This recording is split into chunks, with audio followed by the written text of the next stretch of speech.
വാർത്തകൾ വിശദമായി.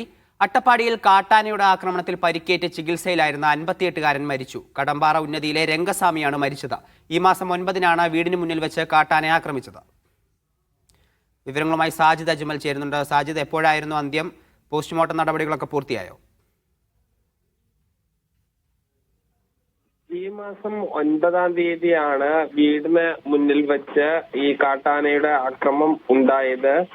ഈ 58 വയസ്സുകാരനായ രംഗസ്വാമിക്ക് ഗുരുതരമായി പരിക്കേറ്റിരുന്നു. അന്ന് ആദ്യം അട്ടപ്പാടിയിലെ കോട്ടത്തറ ട്രൈബൽ സ്പെഷ്യാലിറ്റി ആശുപത്രിയിലും പിന്നീട് തൃശൂർ മെഡിക്കൽ കോളേജിലും പ്രവേശിപ്പിച്ചു. തൃശൂർ മെഡിക്കൽ കോളേജിൽ വെച്ച് ആണ് മരിച്ചത്. ഈ കാട്ടാന ആക്രമണത്തിൽ ഈ കടമ്പാറ ഉന്നതിയിലെ രംഗസ്വാമിക്ക് അതീവ ഗുരുതരമായി പരിക്കേൽക്കുകയും ഇന്ന് മരണം സംഭവിക്കുകയുമായിരുന്നു. തുടർ നടപടികൾ നാളെ ഉണ്ടാകും.